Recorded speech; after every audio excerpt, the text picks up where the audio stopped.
Hello again, and welcome to the InScope podcast. My name is John Scott. I'm the founder over here at ScopeStack, where we solve all of your IT services, scoping and pricing needs. And I'm extremely happy to have Greg Weiner here today, VP of Global Support Services at ePlus. Greg, thank you, man, for taking a break out of your busy schedule. Yeah, no, thank you for having me, John. Appreciate it. All right, so that is a big title. Can you tell us a little bit about what you do? Sure, for those absolutely. of us listening. Yes, sure, absolutely. So what my teams do is I have, as the title says, it's a global services support. So we're there. My teams are there to really support services.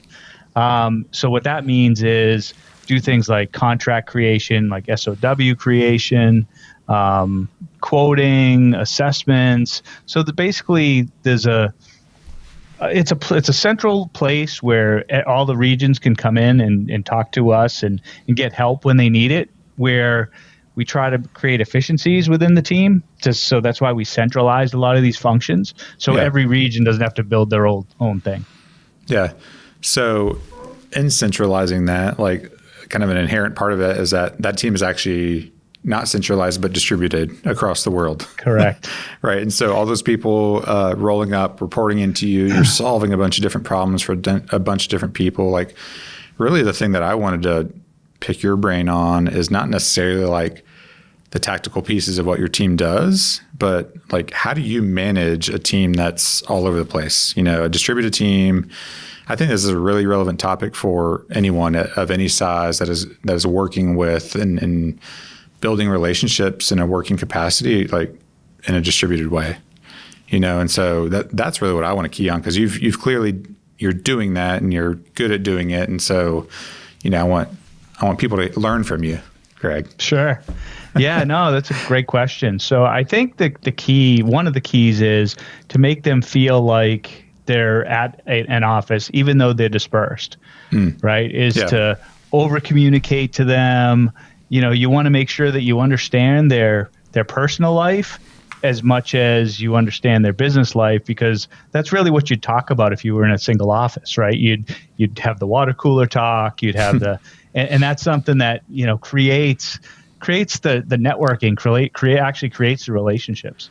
Yeah, I mean, because you're like, I was funny enough telling my wife the other day, like men in general, right? Like we actually we build relationships when we're doing stuff, right? Whether we're building something together, where we're on a sports team or we're, you know, hunting or hiking or whatever. Like if we're together, like it's actually not the work that bonds us. It's like those relationship pieces. And I would think that's kind of just absolutely an all-encompassing piece, you know, like it's not just to men, but that relationship piece, to your point, like it's like, how do you do that? And how do you do that at scale? I mean, are you having one-on-one meetings all the time?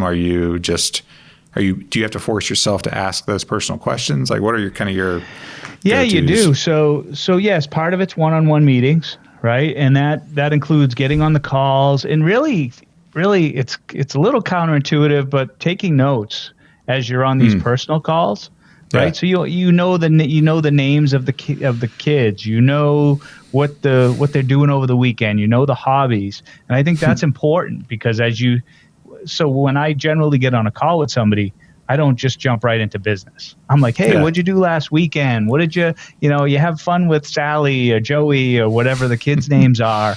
And with a big team, sometimes it's hard to remember all the details, which is why it's important to take notes, as crazy as that sounds. And, so that way you understand the details and they know that you care, right? That's the key.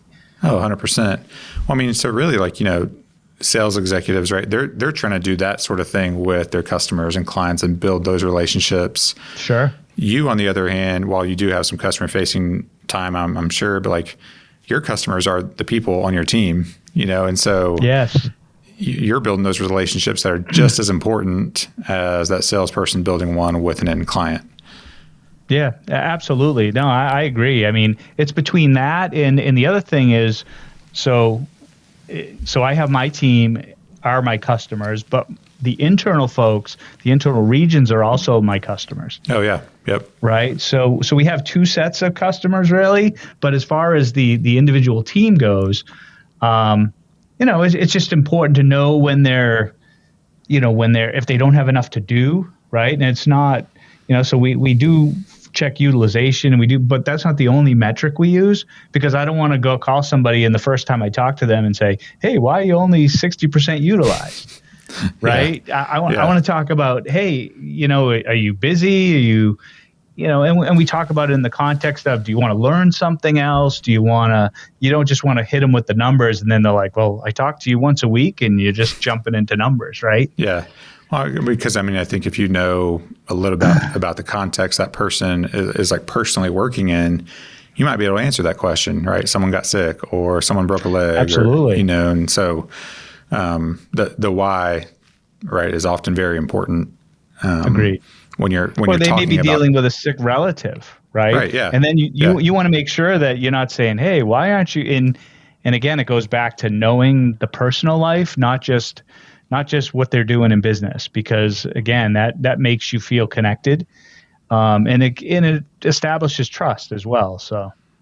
What are your go-tos in terms of using technology? Like, do you have any best practices that help facilitate these conversations? I mean, I know video is pretty pervasive, right? In everything we do.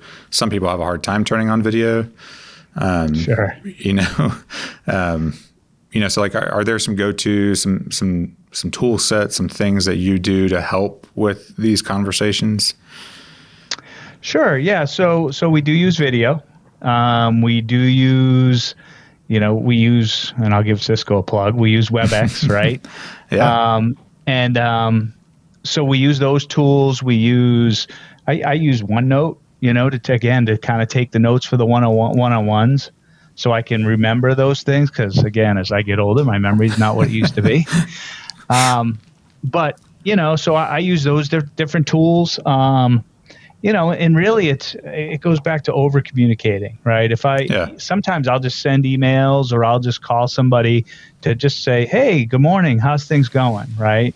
And that's so, even just picking up the phone and having those conversations, because where video can be, everybody's using video and emails, right? And the old saying goes, everybody's over emailing, versus picking up the phone. So the other thing about remote teams is you want to hear the person, you want to hear how the voice comes across.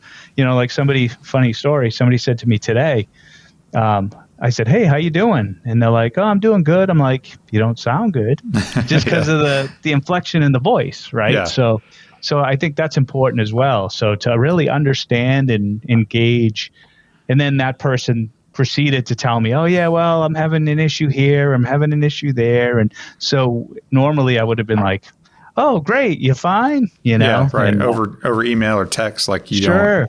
There's you no pick context. up on the tone of the voice or like body language if you're on video. Like you don't get any of that, Absolutely. Does so I'd imagine you're navigating time zone differences, right? All over the place.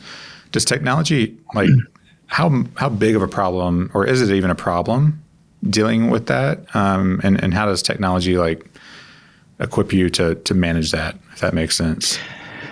Yeah. So, couple things. One, as you're managing people, like I have people in California, there's people overseas, right? So part of the importance is understanding what time you're setting up meetings. So you're not setting up meetings at, midnight, being thoughtful for somebody else's time. Being thoughtful. One other mechanism that I think is really important, and I got this from a conference I went to, which I felt was really, it's something people don't think of, but it's when you call, like when I call somebody and it's noontime in the East Coast, and I call somebody in California, I don't say good afternoon, I say good morning. Yeah. Because it goes back to their time zone. So they're not like, hey, this person's out of touch. It's morning here, right? Yeah, so understand their it's something context. as simple as, and same thing with like London, right? We have people in London. So when I call them and it's morning, I may say, hey, good afternoon or good evening, depending on what their time zone is. Right. And I think Yeah. that's important too, because it gives them, hey, you know what? He really is dialed into what I'm doing and where I am Yeah. and all that. I actually added this watch face to my Apple Watch, funny enough, that has the time Yeah. literally all over the world because of that exact thing. We're dealing with clients in Australia or the UK or California, which seems like a different country at some point too. Sure. It does. I want to know, and I'm always having to do that math, and there are all sorts of tools that are out there that'll convert it and make that easy. But even just on your calendar, there's a convert this time zone and know where it is. But it's just an interesting, as you start talking about distributed teams and dealing with people all over the place, that's a great bit of advice, just understanding their context, not just yours. Sure. And there are many calls. There are many times I'm on a call and somebody will do the opposite to me, right? They'll be like, hey, good morning, even though I know it. And I pick up on that just because I'm focused on that. I understand that. And I just focus on, and I'm like, oh, yeah, okay. I don't say anything, but that's, I do notice it. I mean, I think it's interesting that, you talked about utilization and some of those business metrics and KPIs, but sure. Right after that, you said, that's not where I lead and that's not where I start. It seems very much like the person, the relationship is first, right? Absolutely. And then the business operating metrics are kind of secondary. Is that accurate? I mean, it sounds that's how you operate. 100%. I mean, and the other thing that's important, and again, it goes to the relationship piece of the employee-employer relationship, right? Is, if there's a family issue at home, that's first priority. And I'm, when I tell them that, I'm like, no, really, I mean it. It's not like I'm just saying, hey, family's priority. It is priority. And, and that should be, as long as they take care of that, then they're going to work better. They're going to trust you. They're going to, so that's the whole thing, is really caring in general, right? Just being that person that's seems like a novel idea today. Yeah, I know, right? There's not a lot of that going on. So, so really caring about the people that work for you, understanding what the predicaments they're in. And, like I said, if somebody calls me and says, hey, you know what, my husband or my significant other's sick, go take care of that. We'll deal with the business here, right? So absolutely right. That's first priority. You got to understand the business metrics to understand, one, not only for the business, but for the person, right? Because if the person is bored and they have nothing to do, they're going to start looking for another job. So it's not just, hey, you know what, we want you to bill, which we do as part of the business. But, we also want them to be challenged mentally. We want them to enjoy the job, to really feel focused and kind of engaged, Yeah, for sure. And I think you want, a part of that is setting expectations and managing to those. And, I think the idea of culture is something that a lot of people struggle with in a distributed team.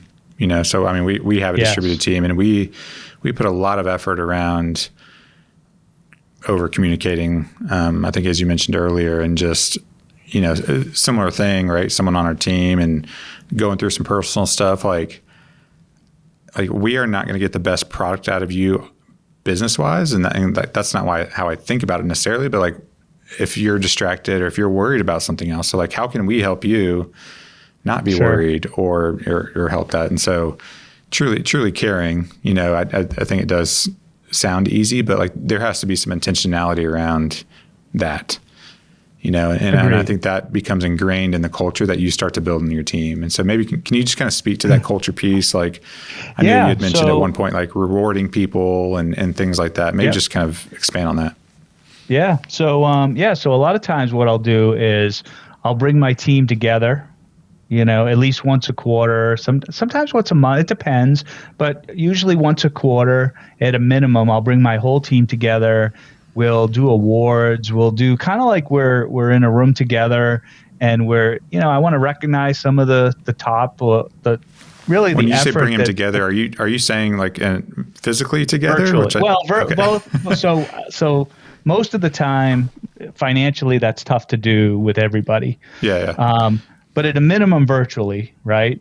And then what I try to do as well now, now that it's post-COVID and we're traveling again, I do try to get down physically to where my employees are in different, when I can, right? Sometimes, or try to get groups of them together Yep. and go out to dinner or, but for the most part, at a minimum, I try to get them together virtually.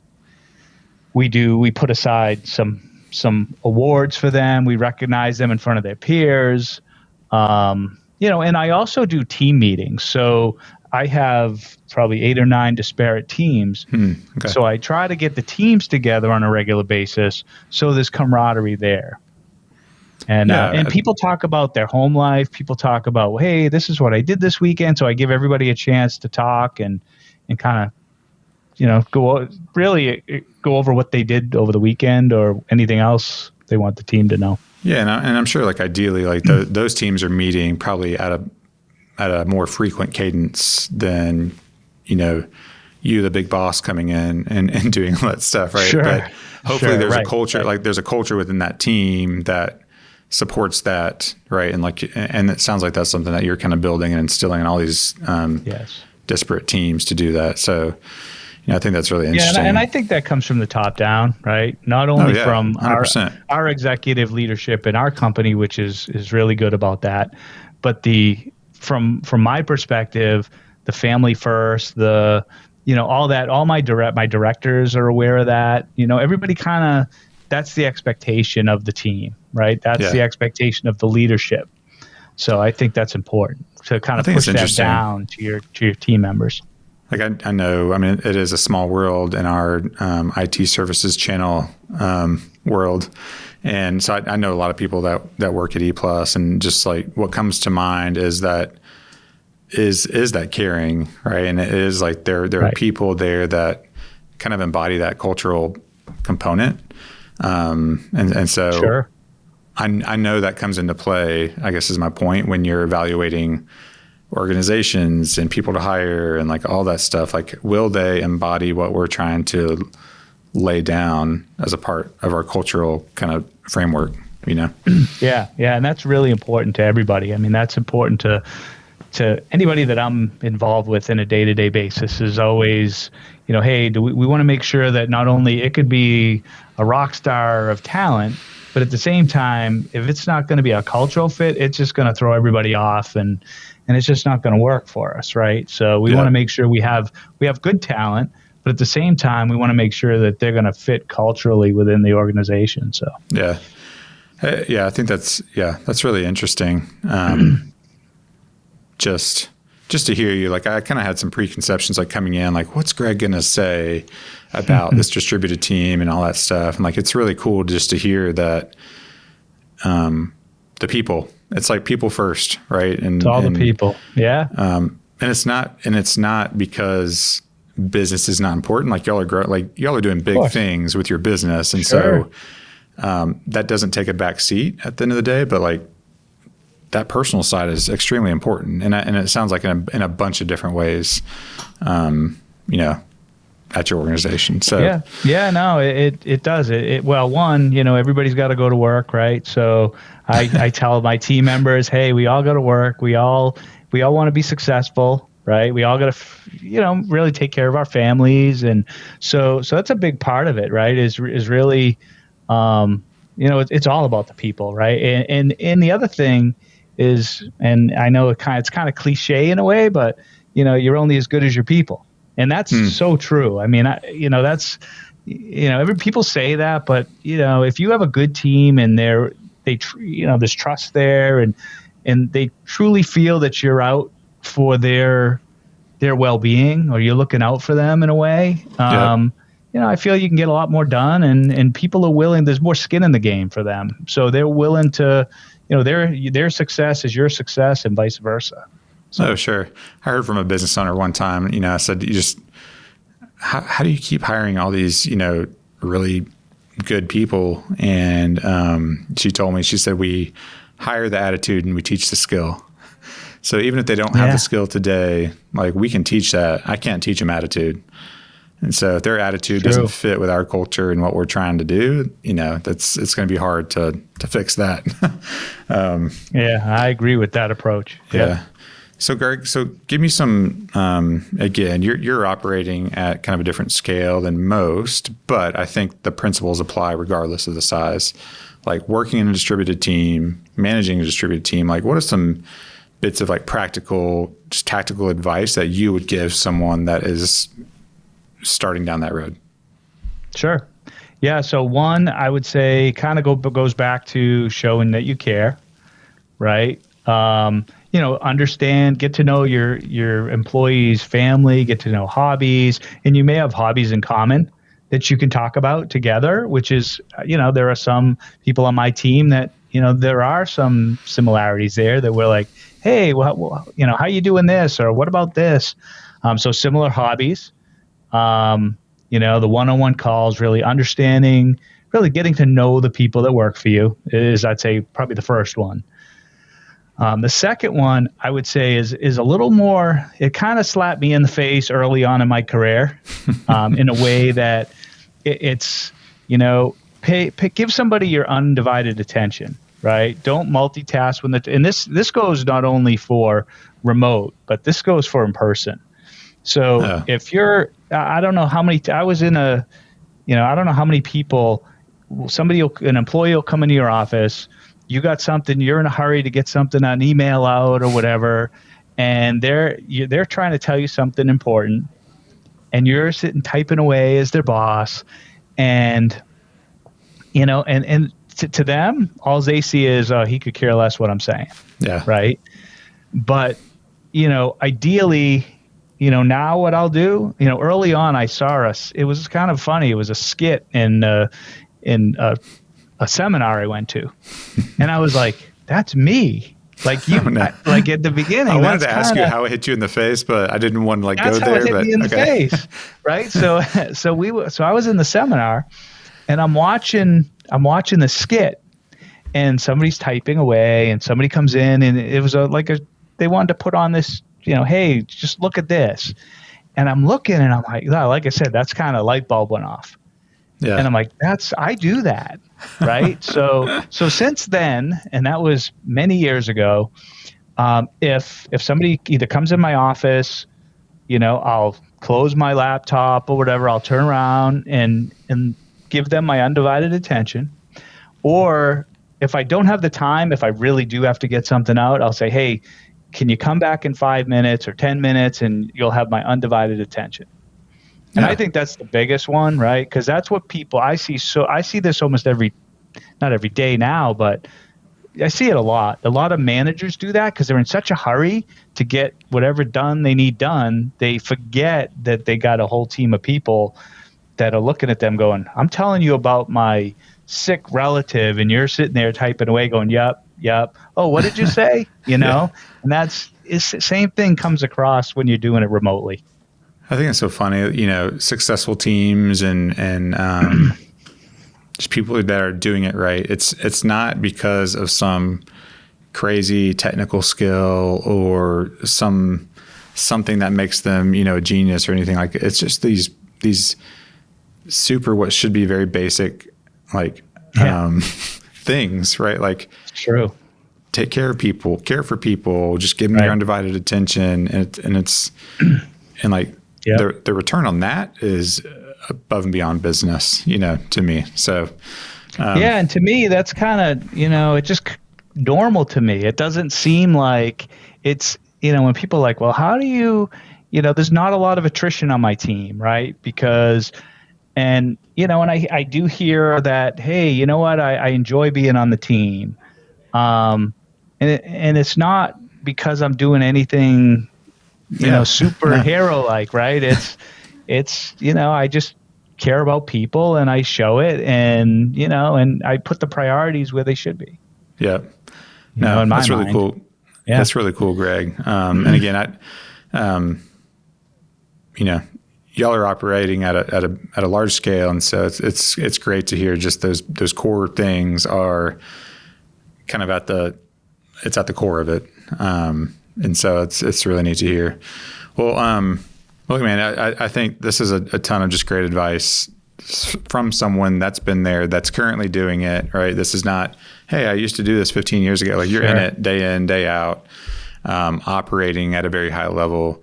And so, like, if anyone wants to talk to you about this, kind of dig in, learn more about ePlus, what's the best way for them to get in touch or learn?